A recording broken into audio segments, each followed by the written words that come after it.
Hello everyone. Welcome back to my channel, the free information channel. Individual means relating to one person or thing, rather than to a large group. They wait for the group to decide rather than making individual decisions. An individual is a person. In terms of personality, happy people tend to be more extroverted. So they like the company of others. They're energized by the social world. They prefer the company of others versus being alone with a book. Also, happy people are highly extroverted and are low in neuroticism. Diener identifies 5 factors that contribute to happiness. Social relationships, temperament/adaptation, money, society and culture, and positive thinking styles. Happy people have strong social relationships.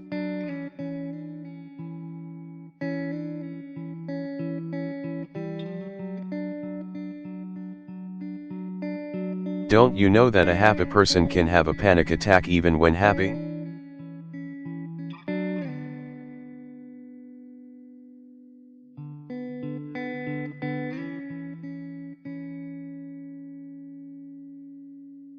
A panic attack is the abrupt onset of intense fear or discomfort that reaches a peak within minutes and includes at least 4 of the following symptoms: palpitations, pounding heart, or accelerated heart rate, sweating, trembling or shaking, fear of losing control or going crazy.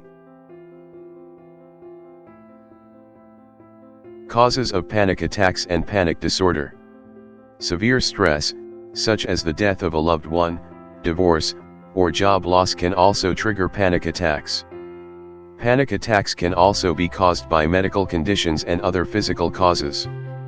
Panic attacks, while intensely uncomfortable, are not dangerous. But panic attacks are hard to manage on your own, and they may get worse without treatment. An anxiety attack can be terrifying, but it won't kill you. But when you're having a full-blown panic attack or anxiety attack, the symptoms chest pain, flushing skin, racing heart, and difficulty breathing can make you feel as though you're going to faint, lose your mind, or die. For that reason, panic attacks are separated into 3 different types: unexpected, uncued, panic attacks.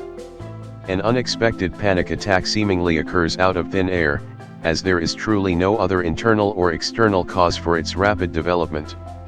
For example, someone who is experiencing an unexpected panic attack will suddenly go into a full-on state of panic for absolutely no reason. In fact, he or she might not even be doing anything or around anyone or anything that could possibly incite a panic response.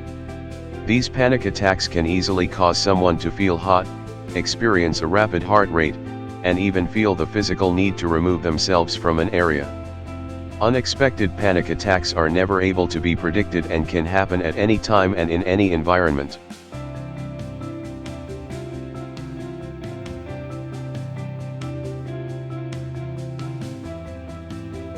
Situational, cued, panic attacks.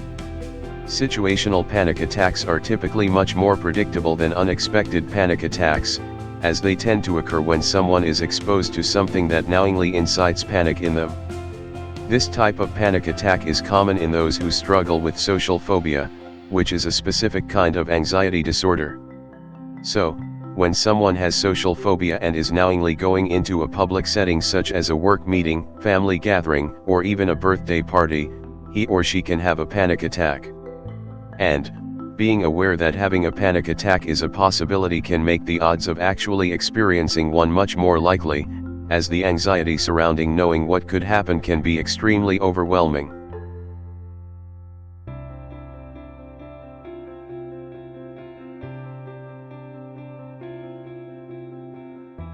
Situationally predisposed panic attacks. Situationally predisposed panic attacks are a little more tricky than others, as they will not always happen immediately upon being triggered, but instead, after the fact. And, in some instances, the individual can be exposed to the triggering event and then not have a panic attack at all. The variation of whether or not a panic attack will occur is what makes this kind of panic attack a bit more complex.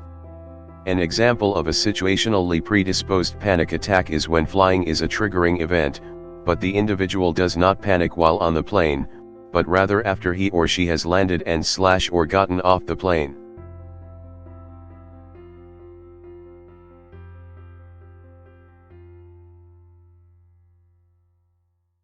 The outbreak of COVID-19 has dominated news coverage and created widespread anxiety, even in people living miles away and not directly affected. Being at a very early stage, the virus understandably has triggered fear and panic. The epidemic of novel threats can easily exacerbate anxiety and lead to biased information processing.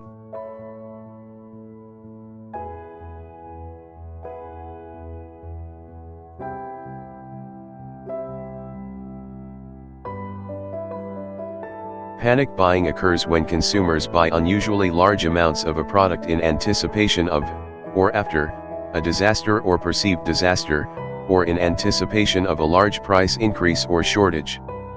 Panic buying is a type of herd behavior. It is of interest in consumer behavior theory, the broad field of economic study dealing with explanations for collective actions such as fads and fashions, stock market movements, runs on non-durable goods, buying sprees, hoarding, and banking panics. Panic buying can lead to genuine shortages regardless of whether the risk of a shortage is real or perceived. The coronavirus outbreak has prompted people around the world to panic buying. As the coronavirus continues to spread, people are purchasing items based on three needs. People are purchasing items based on three needs: to protect, to entertain, and to connect. Panic buying has been rife amid the global spread of the new coronavirus, with consumers around the world stockpiling goods like latex gloves, hand sanitizer, canned foods, and toilet paper.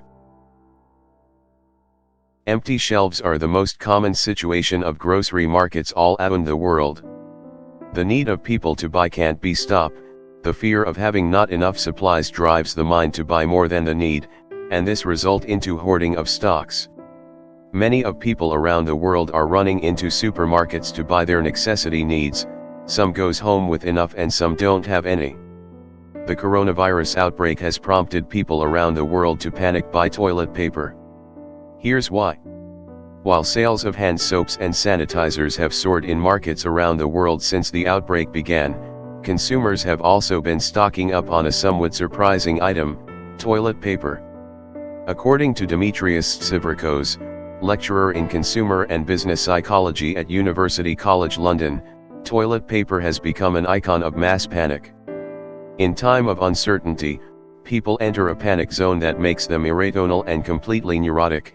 In other disaster condition like a flood, we can prepare because we know how any supplies we need, but we have a virus now, we know nothing about it. It's a scene that become familiar around the world, from the US to France to Australia. Rows of empty supermarket shelves where toilet paper used to be, the result of coronavirus-induced panic buying. If some people start panic buying, the optimal strategy will be for you to follow suit, to make certain you have enough squares to spare. But this doesn't explain it entirely. Toilet paper can't save you from infection, and we haven't yet seen the same level of hoarding for more key items like canned foods.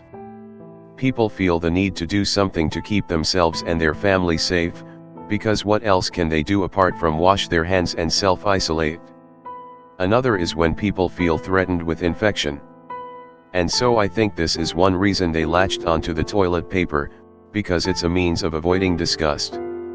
Economists have also suggested people may be trying to eliminate one risk that is relatively easy and superficial, rather than doing something more costly that may reduce their risk a greater amount.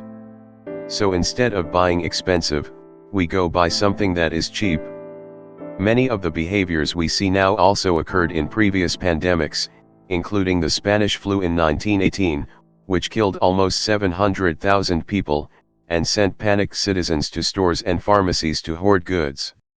The spread of the coronavirus has brought with it panic buying of food and household essentials, despite the attempts of governments to discourage stockpiling. but no item has made more headlines than the humble toilet roll. From buying enough toilet rolls to make a throne, to printing out blank newspaper pages to serve as extra toilet paper, people have had a seemingly insatiable desire to stockpile even though manufacturers say there is no shortage. Panic buying spread across Hong Kong in February and spread to countries including the UK, the US, Singapore, and Australia, according to multiple reports. In Hong Kong, the coronavirus caused panic buying of toilet paper as early as mid-February. It apparently got so dire that an armed gang robbed a shop of 600 rolls of toilet paper one day. Hong Kong was one of the earlier parts of the world to be hit by panic buying in response to the spread of the coronavirus, and by mid-February there were shortages of some basic items, according to the BBC. On February 17, an armed gang even stole 600 rolls worth around $130 in total in the district of Mong Kok, local media reported. Authorities said the panic buying was not the result of any shortage, and blamed false online rumors for the rush for toilet paper, the BBC reported. At the end of February, people in Tokyo were limited to 1 packet of toilet paper per person after social media rumors misled shoppers, according to the Mainichi. Social media posts led people to believe, inaccurately, that the raw materials for masks and toilet paper are the same, and have the same Chinese source, reported the paper. This led to some shops selling out almost as soon as paper arrives, according to the paper. According to Paul Marsden, a consumer psychologist at the University of the Arts London, the short answer can be found in the psychology of retail therapy, where we buy to manage our emotional state. It's about taking back control in a world where you feel out of control, he said.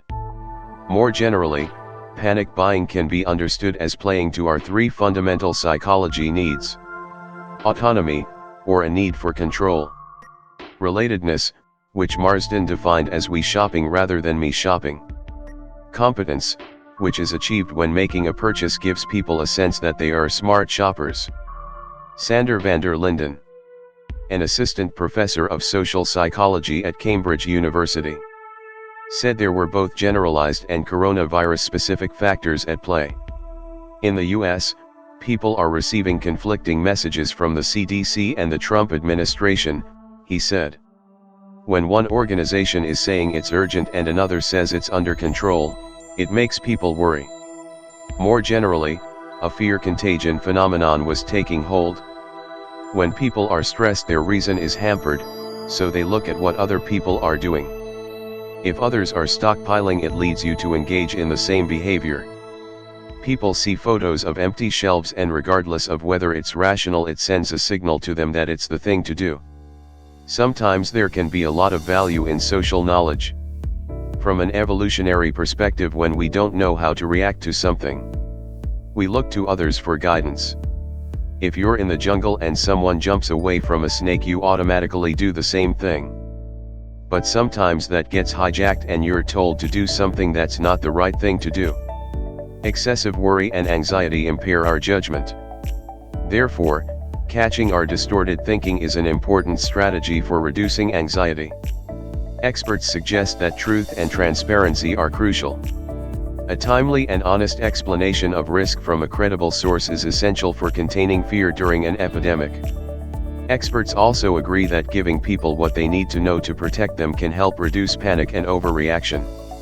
Many of us separated from our family members in other countries, which can be difficult at the best of times, but in the current climate can be even more difficult. It's important to know you are not on your own. We are all in similar situations, including myself. Luckily, modern technology allows us to be able to see and chat via various video apps. I would encourage all to stay connected as often as possible, even if it's just to say hello and ask how a colleague and friends is doing. It's important at a time like this that we reach out to one another and communicate on a more regular basis than we normally would. It gives some reassurance to one another, everyone stays informed. And of course, seeing our families back in our countries via video helps alleviate some of the anxiety we might have, and even though we can't touch them, at least we can see them and know that they are safe. It's really important at this time that we stay positive, We will come through this situation hopefully in the near future. We must stay busy, keep some structure to your working week, take this opportunity to get fit, do some home exercises, there are plenty on YouTube, take up a new hobby, there are plenty of things you can do at home, and those people with kids, I hope they are not driving you crazy already. Of course, chatting to family and friends is also a great way to share your concerns or discuss the future. The coronavirus will be defeated. But I would encourage everyone to follow government guidelines.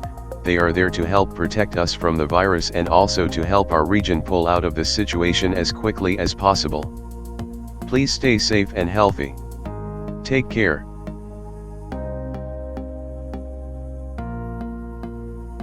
Thank you for giving your precious time to watch this video.